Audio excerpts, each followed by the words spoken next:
Donald Trump has sparked another major controversy. This time, critics claim he made a comment that sounded a lot like a death threat against Hillary Clinton. KCAL 9 political reporter Bryan has more on Trump's latest comments that occurred earlier today. Dave? And it couldn't come at a worse time for Trump. You know, he's trying to turn things around, look more presidential.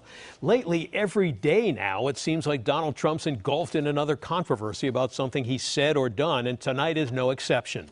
And the very bitter national debate over his language at a rally today was triggered by a Trump aside on gun rights. It was all going so well at a Donald Trump rally in the battleground state of North Carolina, until Trump, talking about how Hillary Clinton would take away people's guns and stack the Supreme Court against the Second Amendment, took this detour. Hillary wants to essentially abolish the Second Amendment. By the way, and if she gets to pick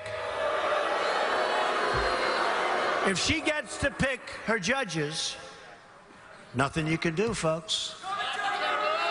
Although the Second Amendment people, maybe there is, I don't know. That touched off a bitter debate between Trump critics and defenders about whether he was promoting violence against Clinton with a wink and a nod. That was more than a speed bump, all right? That's actually a very arresting comment. If someone else had said that outside the hall, he'd be in the back of a police wagon now, with the Secret Service questioning him. I think General Hayden's wrong. This is presidential politics. People are going to make as much of a deal as they can about something like this. I don't even think that it was Trump misspeaking.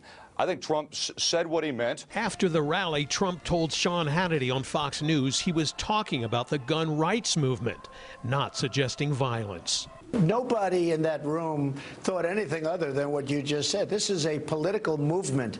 This is a strong, powerful movement, the Second Amendment. You know, Hillary wants to take your guns away. She wants to leave you unprotected in your home. This is a tremendous political movement. The NRA, as you know, endorsed me. They're terrific people, Wayne and Chris and all of the people over there. And by the way, they've already, I just saw, they tweeted out, basically they agree 100% with what I said.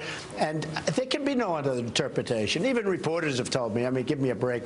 But Massachusetts Senator Elizabeth Warren, who's becoming Trump's nemesis, tweeted, Donald Trump makes death threats because he's a pathetic coward who can't handle the fact that he's losing to a girl. And Hollywood filmmaker, actor, and producer Rob Reiner told Don Lemon on CNN this evening that Trump's words can give license to those who are prone to violence anyway. It's dangerous because of the types of followers that he has. I mean, it's no it's no secret that there are a lot of white supremacist groups and neo-Nazi groups that support him, and those people have a violent nature and a violent streak, and they want to redress things with violence. It's very, very scary. My wife is the daughter of a Holocaust survivor, and these are the kinds of things that we've heard in the past. The Secret Service fired off a tweet late in the day saying the Secret Service is aware of the comments made earlier this afternoon.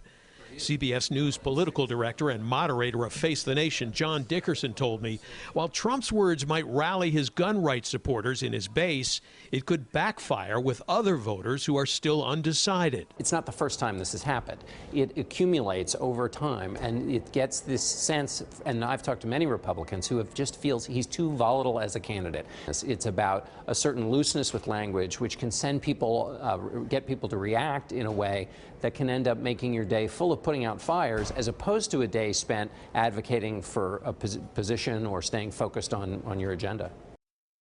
Now, the National Rifle Association, which enthusiastically endorsed Trump in May, came to his defense tonight, tweeting that Trump is right about Clinton appointing her anti-Second Amendment Supreme Court justices and urging its supporters to show up and vote in November. So strong language on both sides on this one. Right. Well, such strong language. Do you think this is different than all those other comments he made and all the controversies that they stirred up? Well, for one thing, the subject is different. I mean, this is really volatile territory now. And perhaps it's different in some other ways, too. At the top of the list is what John Dickerson said. There have been so many of these Trump-generated controversies that it has a cumulative effect. Trump blames the media for focusing on his words and twisting them, he says, to mean things that he isn't saying. But as the incidents accumulate, Trump becomes identified in the eyes of some mainstream voters as a divisive and volatile candidate, not necessarily necessarily the best traits for a president. And furthermore, these constant debates day after day are completely overwhelming Trump's message, and the polls are showing it's doing some pretty serious damage, Lena.